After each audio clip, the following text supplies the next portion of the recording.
కోడూరు గ్రామంలో రజకులకి గవర్నమెంటు ధోబీఘాట్ కేటాయించిన భూమిలో అక్కడ 2 ఎకరాల 20 సెంట్లు కేటాయిస్తే గవర్నమెంటు అక్కడ ఉన్న రాజకీయ నాయకులు ఆ భూమి మీద కన్నేసి వాళ్ళ నుండి దౌర్జన్యం చేసి ఆ భూమిలో దౌర్జన్యంగా సాగు చేస్తున్నారు. ఈ విషయాన్ని సంబంధించిన జిల్లా మేజిస్ట్రేట్ కలెక్టర్ గారికి విన్నవించగా కలెక్టర్ గారు మీకు న్యాయం చేస్తానని చెప్పడం జరిగింది. ఆ విషయం ఇంతవరకు న్యాయం జరగలేదు.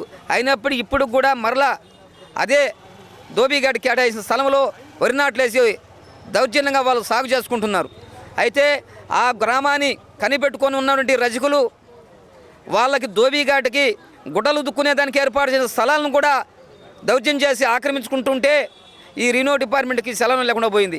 అక్కడున్న ఎంఆర్ఓ గారికి చెబితే ఆయన కూడా స్పందించలేదు. ఈ విషయం హైకోర్టులో కూడా వీళ్ళదే ధోబీఘాట్ అని హైకోర్టు కూడా డైరెక్షన్ ఇచ్చింది. హైకోర్టు డైరెక్షన్ కూడా ఉల్లంఘించి వాళ్ళు దౌర్జన్యం చేసి భూముల్లో దిగుతుంటే ఈ చట్టాలు ఏం చేస్తాయో అర్థం కావట్లేదు.